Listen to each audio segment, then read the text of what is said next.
हम जब भी चुनावों की बात करते हैं तो अक्सर हार जीत पर या फिर कौन नेता आगे है और कौन पीछे, बस इसी पर अटक जाते हैं, है ना। लेकिन चुनाव का असली मतलब सिर्फ सत्ता का खेल नहीं है। ये गवर्नेंस के लिए, मतलब सुशासन के लिए डेटा इंजीनियरिंग का एक मौका है।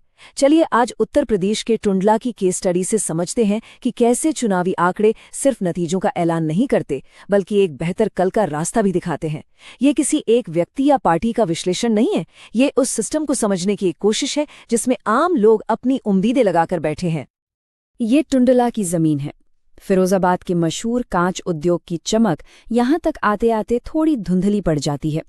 यहाँ की जिंदगानी आज भी काफी हद तक खेतीबाड़ी और मॉनसून के भरोसे चलती है। यहाँ के नौजवानों की आंखों में सपने तो हैं, पर उन सपनों को हकीकत में बदलने के लिए रोजगार के मौके कम हैं। उन्हें काम की तलाश में बाहर जाना पड़ता है, और पीछे जो रह जाती है वो है एक खामोशी। शिकायतों की एक बहुत गहरी अनकही खामोशी। ये कहानी उन लोगों की है जो दशकों से व्यवस्था से बस एक ही सवाल पूछ रहे हैं, हमारा नंबर आखिर कब आएगा। देखिए, टुंडला की सबसे बड़ी शिकायतें किसी फाइल में नहीं, बल्कि लोगों की रोजमर्रा की जिंदगी में लिखी हुई हैं।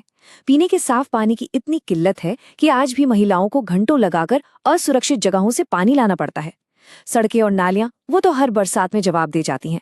और सोचिए, जब एक भरी सभा में एक महिला खड़ी होकर कहती है बिजली नहीं, पीने को पानी की एक बूंद तक नहीं, तो ये सिर्फ एक शिकायत नहीं रह जाती, ये उस पूरे सिस्टम के मुंह पर एक तमाचा है। और इन सारी परेशानियों के बीच एक इंतजार है, 1-2 साल का नहीं, पूरे 13 साल का इंतजार। जरा सोचिए, आप एक किसान हैं, आपकी फसल मंडी ले जाने के लिए तैयार है, लेकिन वो मंडी जो सिर्फ 5 किलोमीटर दूर होनी चाहिए थी, वो 50 किलोमीटर दूर हो जाती है। क्यों? सिर्फ एक अधूरे पुल की वजह से। उस परिवार के बारे में सोचिए, जिसे आधी रात को किसी बीमार को अस्पताल ले जाना है, पर रास्ता लंबा और टूटा फूटा है। ये सिर्फ सीमेंट और सरिये का एक ढांचा नहीं है, ये टुंडला के 20 से ज्यादा गांवों के लिए एक टूटा हुआ वादा है। तो ये तो हुई लोगों की भावनाएं, उनकी तकलीफें, पर बड़ा सवाल ये है कि क्या ये भावनाएं वोटों में बदलती है? क्या लोगों का ये गुस्सा और उनकी उम्मीदें बैलेट बॉक्स तक पहुंच पाती हैं? चलिए अब जरा आंकड़ों के आईने में झांकते हैं और समझने की कोशिश करते हैं कि टुंडला का जनादेश असल में कहता क्या है।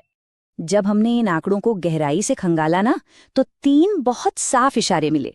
पहला, टुंडला एक पक्की स्विंग सीट है। यहाँ का वोटर किसी एक पार्टी का बंधुआ नहीं है, वो हर बार सोच समझकर पाला बदलता है।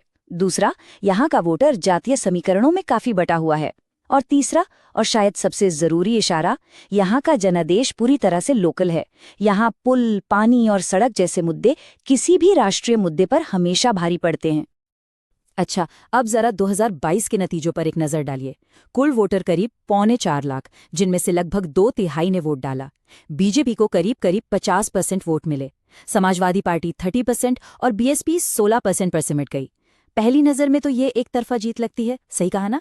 लगभग 47,700 वोटों का एक बहुत बड़ा अंतर। लेकिन रुकिए, आंकड़ों की कहानी कभी इतनी सीधी नहीं होती। असली सवाल ये है कि इतना बड़ा अंतर आखिर आया कहाँ से? टुंडला का जो चुनावी गणित है ना, वो किसी शतरंज की बिसात से कम नहीं। यहाँ 2 सबसे बड़े खिलाड़ी हैं। एक तरफ लगभग 65,000 दलित जाटव वोटर और दूसरी तरफ करीब 62,000 बघेल या धनगर समाज के वोटर। जीत का फॉर्मूला बहुत सीधा है। इन 2 बड़े गुटों में से किसी एक को पूरी तरह अपने साथ जोड़ो और दूसरे के वोट बैंक में सेंध लगा दो। ये सिर्फ वोटों का जोड़ घटाव नहीं है, ये भरोसे और पहचान की एक बहुत ही महीन सोशल इंजीनियरिंग है। तो फिर बीजेपी की इस बड़ी जीत के पीछे का राज क्या था? एक बड़ा सुराग हमें पार्टियों के चुनावी खर्च में मिलता है। 2020 के उपचुनाव में जहां समाजवादी पार्टी ने 4 लाख रुपए खर्च किए, वहीं बीजेपी ने करीब 9.5 लाख। ये सिर्फ पैसों का अंतर नहीं है, ये जमीन पर अपनी पहुंच, अपना प्रभाव और अपनी कहानी को लोगों तक पहुंचाने की ताकत का अंतर है। ये एक सिस्टमिक एडवांटेज है।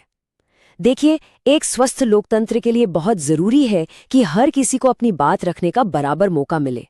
ये हर नागरिक के सम्मान और सोच समझकर अपनी राय बनाने के अधिकार से जुड़ा है, जो हमारे संवैधानिक मूल्यों की बुनियाद है। तो इस पूरी चुनावी तस्वीर का नतीजा क्या निकला?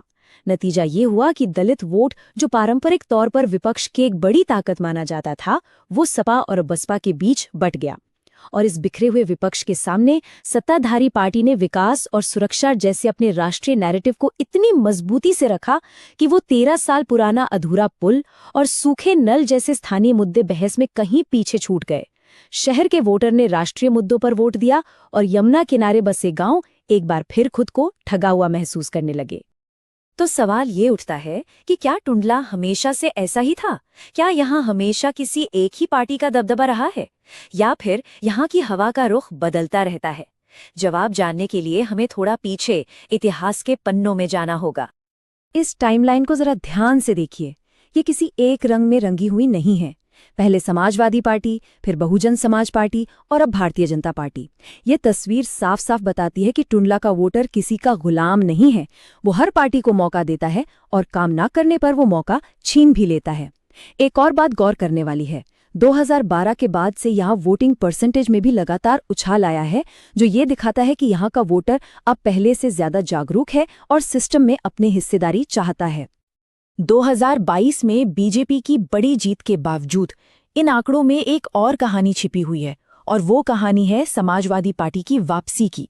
देखिए, 2017 में पार्टी का वोट शेयर गिरकर सिर्फ 22% रह गया था, लेकिन 2022 में हार के बाद भी ये बढ़कर 30% के पार चला गया। इसका मतलब क्या है? इसका सीधा मतलब है कि जमीन पर उम्मीद अभी खत्म नहीं हुई है। इसका मतलब है कि ये सीट किसी की जागीर नहीं है। तो टुंडला का इतिहास हमें सिखाता क्या है? एक बहुत सीधा और सरल सबक। यहाँ की जनता वफादारी नहीं देखती, वो काम देखती है। जो उनके लिए पुल बनाएगा, जो उनके घरों तक पानी पहुंचाएगा, वही यहाँ का सिकंदर कहलाएगा। ये जवाबदेही की सीट है और इसीलिए अगला चुनाव किसी के लिए भी पूरी तरह से खुला हुआ है। अच्छा, सिर्फ समस्याएं गिनाना या नतीजों का पोस्टमार्टम करना हमारा मकसद नहीं है। इन आंकड़ों और इस पूरे विश्लेषण का असली फायदा तभी है जब हम इससे आगे का कोई रास्ता निकालें। तो चलिए अब बात करते हैं समाधान की, एक ऐसे ब्लूप्रिंट की जो सिर्फ चुनाव जिताने का नहीं बल्कि सही मायनों में टुंडला का भविष्य बदलने का दम रखता हो। इस रणनीति को हम कहते हैं चतुर्मुख सिद्धांत, यानी एक 4 आयामी रणनीति। आज के दौर में एक आधुनिक पॉलिटिकल कैंपेन को एक साथ 4 मोर्चों पर काम करना होता है। पहला, चुनावी मोर्चा, यानी वोटों का शुद्ध गणित। दूसरा, संगठनात्मक मोर्चा, मतलब जमीन पर आपकी पकड़। तीसरा, कथात्मक मोर्चा, यानी लोगों के दिल तक पहुंचने वाली कहानी। और चौथा, संसाधन मोर्चा, यानी अभियान को चलाने की असली ताकत। पहला कदम, चुनाव को पूरी तरह से स्थानीय बना दीजिए। राष्ट्रीय मुद्दों को बहस से बाहर कीजिए।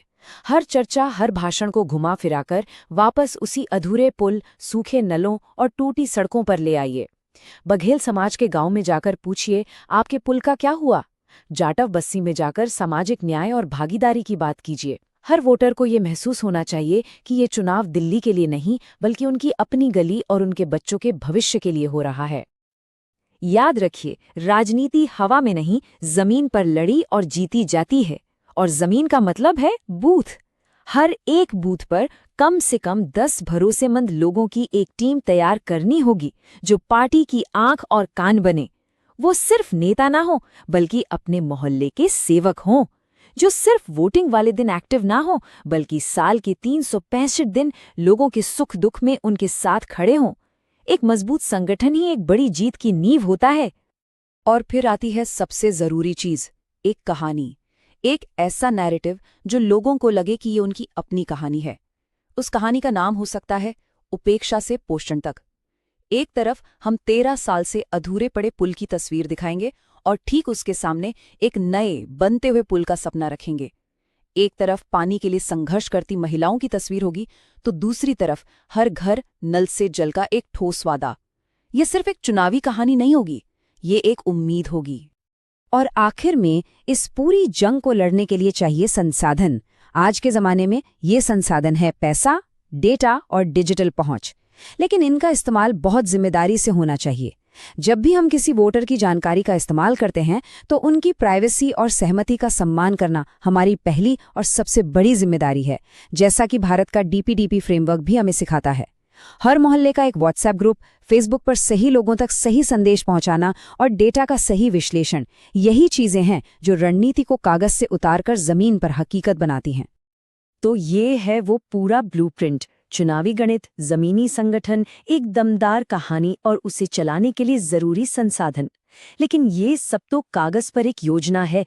असली सवाल तो ये है कि इस योजना का मकसद सिर्फ एक और चुनाव जीतना है या फिर सच में टुंडिला के लोगों की जिंदगी में कोई सकारात्मक बदलाव लाना है। तो हमें खुद से ये सवाल पूछना होगा, क्या एक चुनावी वादा एक पुल बना सकता है, या फिर उस पुल का बनना ही एक अभियान के वादे को सही मायनों में पूरा करता है? पुल सिर्फ कंक्रीट का एक ढांचा नहीं होता, वो सरकार और जनता के बीच भरोसे का प्रतीक होता है। If you want to become a people-centric leader and uplift your constituency, get in touch with Blueprint Strategies AI at mgr@blueprintstrategies.ai or call 080-420-41602. Purpose Beyond Politics.